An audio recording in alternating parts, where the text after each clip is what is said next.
여러분 안녕하세요. 전직 펀드 매니저가 운영하는 주식경제 채널 86번가입니다. 오늘은 삼성전자 특별 배당 가능성과 계열사에 미칠 영향에 대해서 다뤄볼까 합니다. 최근 삼성전자 특별 배당 가능성에 대한 자료가 나오고 있습니다. 이를 잘 이해하시기 위해서는 3년 전으로 돌아가 볼 필요가 있습니다. 삼성전자는 지난 2017년 10월 3개년 주주환원책을 발표했습니다.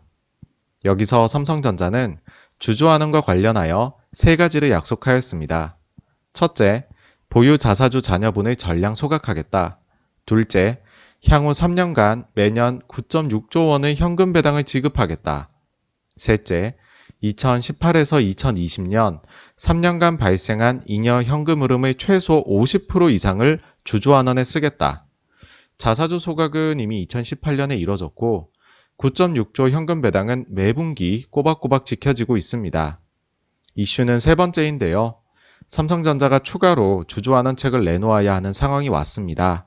즉, 지난 3년간 이익을 잘 내었기 때문에 매년 9.6조씩 배당을 하고도 이대로 간다면 주주환원 금액이 잉여 현금 흐름의 40%에도 이르지 못하게 됩니다.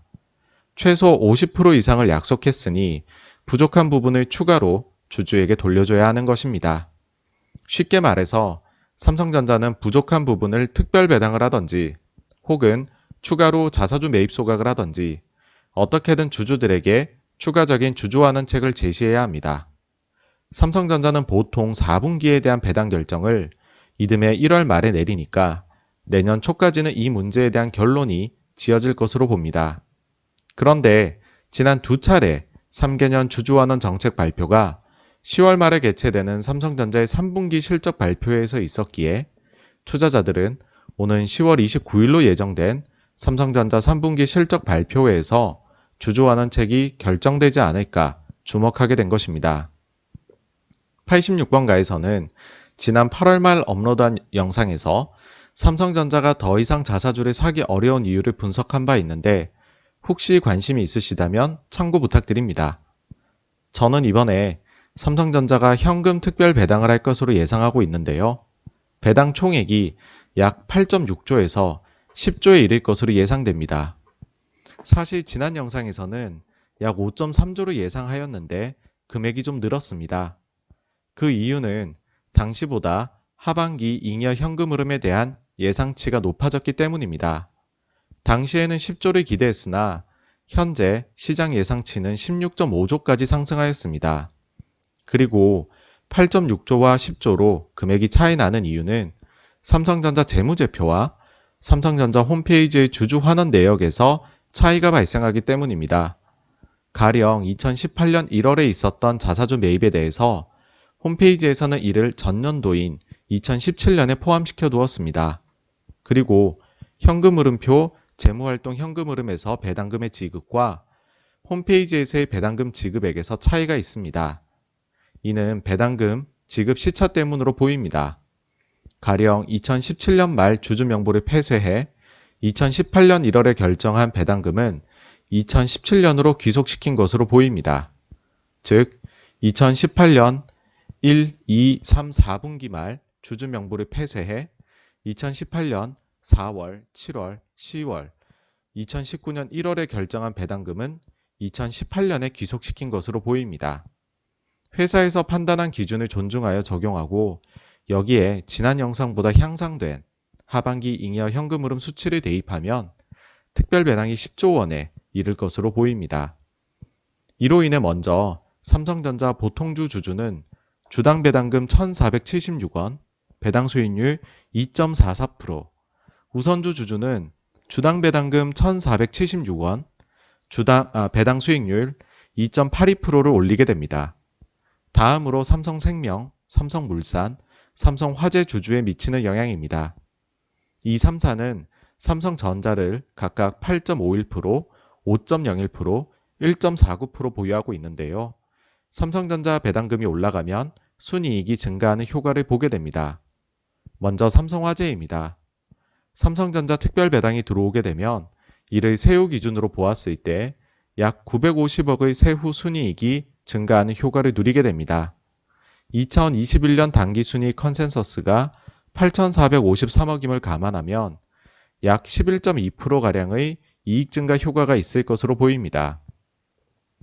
삼성화재가 만약 배당 성향을 45%로 가져간다고 가정하면 2021년 기준으로 보통주 주당 배당금 9,954원, 배당 수익률 5.4%, 우선주 주당 배당금 14,000원, 배당 수익률 7.1%가 기대됩니다. 다음으로 삼성생명입니다. 같은 기준으로 보았을 때 약 5,438억의 세후 순이익이 증가하는 효과가 나타나게 됩니다. 2021년 당기순이익 컨센서스가 1조 1,079억임을 감안하면 약 49.1%가량의 이익 증가 효과가 있을 것으로 보입니다. 삼성생명이 만약 배당 성향을 40%로 가져간다고 가정하면 2021년 기준으로 주당 배당금 3,679원, 배당 수익률 6%가 기대됩니다. 만약 올해 초에 삼성생명이 발표한 자본정책 방향성처럼 배당 성향을 50%까지 상향하게 된다면 주당 배당금은 4,599원으로 올라가고 배당 수익률은 7.5%에 이르게 됩니다. 물론 과거 삼성전자 지분 매각 차익을 2년간 나누어 배당한 전력을 생각한다면 배당 수익률은 배당 성향에 따라 5%에서 6.2% 수준으로 나올 수도 있습니다. 마지막으로 삼성물산입니다. 같은 기준으로 보았을 때 약 3,198억의 세후 순이익이 증가하게 됩니다. 삼성물산은 한 쿠션 더 증액 요인이 있는데 바로 삼성생명의 배당금 증가도 순이익 증가로 이어진다는 점입니다. 왜냐하면 삼성생명 지분을 약 19.3% 보유하고 있기 때문입니다. 삼성생명 배당금은 배당 성향이 40%냐, 50%냐, 그리고 한 번에 배당할 것이냐, 두 번에 나눠서 배당할 것이냐에 따라 네 가지의 경우가 발생하게 됩니다. 가장 적은 경우가 3,073원으로 기존 지급받던 2,650원 대비 423원의 증분이 발생하고 이로 인해 약 119억의 세후 순이익이 추가로 증가하게 됩니다. 가장 많은 경우가 4,599원인데 기존 지급받던 2,650원 대비 1,949원의 증분이 발생하고 이로 인해 약 547억의 세후 순이익이 추가로 증가하게 됩니다. 2021년 당기순이익 컨센서스가 1조 2,910억임을 감안하면 약 25.7에서 29%가량의 이익 증가 효과가 있을 것으로 보입니다. 삼성물산은 올해 초 독특한 향후 3개년 배당 정책을 발표한 바 있습니다. 바로 관계사로부터 받는 배당금의 60에서 70%를 현금 배당하겠다는 것입니다. 삼성물산은 기존에 삼성전자, 삼성생명, 삼성 SDS로부터 연간 약 5,553억의 배당금 수익을 올렸습니다.